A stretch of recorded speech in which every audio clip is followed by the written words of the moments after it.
Kurumjari ngasi Shri Krishna ki maramda anauba tangkak ama kudol tamjari.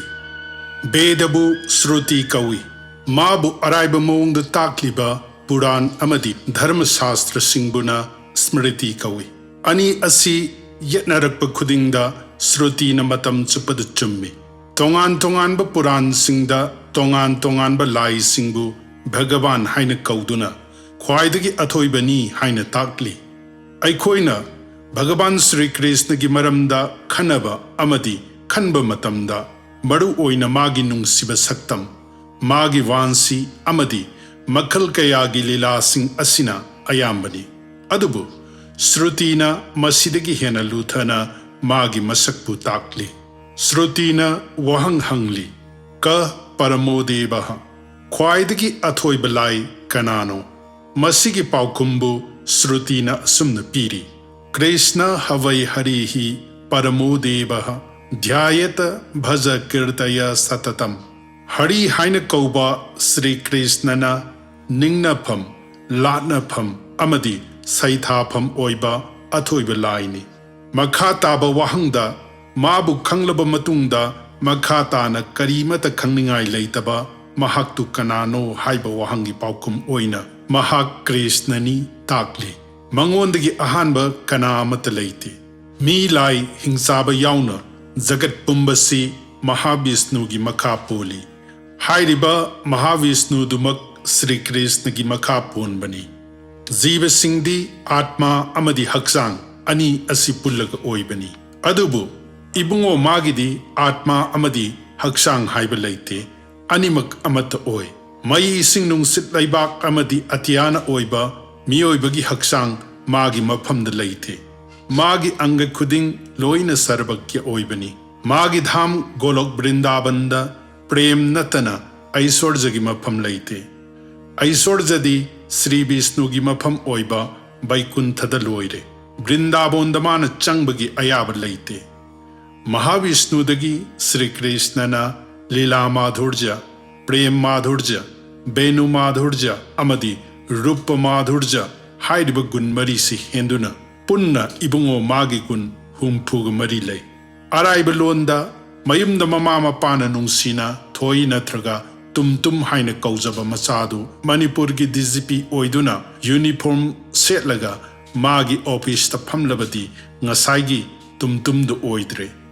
matamdu dadi magi authority amadi rank aduda Mina mabu kina ikai khumnaba utli masibu aisorja kawi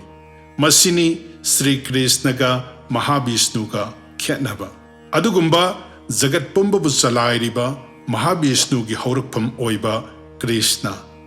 Brindabondadi mamana lam heli haiduna chai pairaga koitan tanai nungsina mabu kanha kawi gopi singna mabu lamhenba haina chaiba ngami Masigi ona tainabada Vaikunthadadi mapuda manaina ikai khumnaba bevhardu khak natana prem lila haibasi leite mathangda Dwarikadhis Shri Krishna Kanano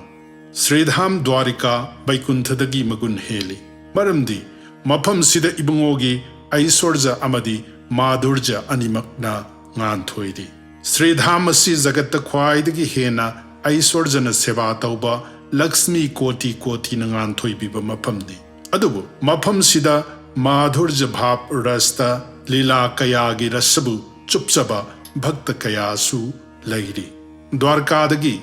madhurja henba amadi aisorja hanthaba Shri Rupti Mathura dangan thoi riba Shri Krishna ni Mathura dagi henba aisorja amatta yaudraba madhurja khakta oiba Shri Krishna di Vrindavan dangan thoi riba Shyam Sundarni mafam asidadi ibungona magi aisorja khudingmak lotuna thamlaga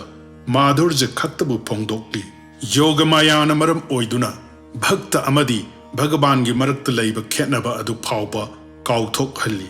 Brahma Shivana matabu darshan phangjanaba matam chuppada ningjariba jagat ki mapubu mafam sidadi gopi singna icham chamba sanje naha amagum lauduna lamhenba Launam haiba haina chaiba ngammi masini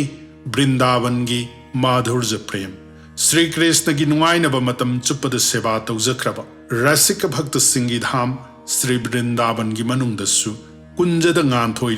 Shri Krishna na magun heli. Kunjadagi nikunjana heli. Nikunjadagishu nibhriti nikunjadana heli. Masidi awang bathaki rasik bhakta singi hiram oikre. Samna mamal laitana ibungo magi maphamda thawai haksang kathok sabangamba bhakta singi makha ponba thoiren thoiba nungsibagi murti oiba Shri Krishna ni.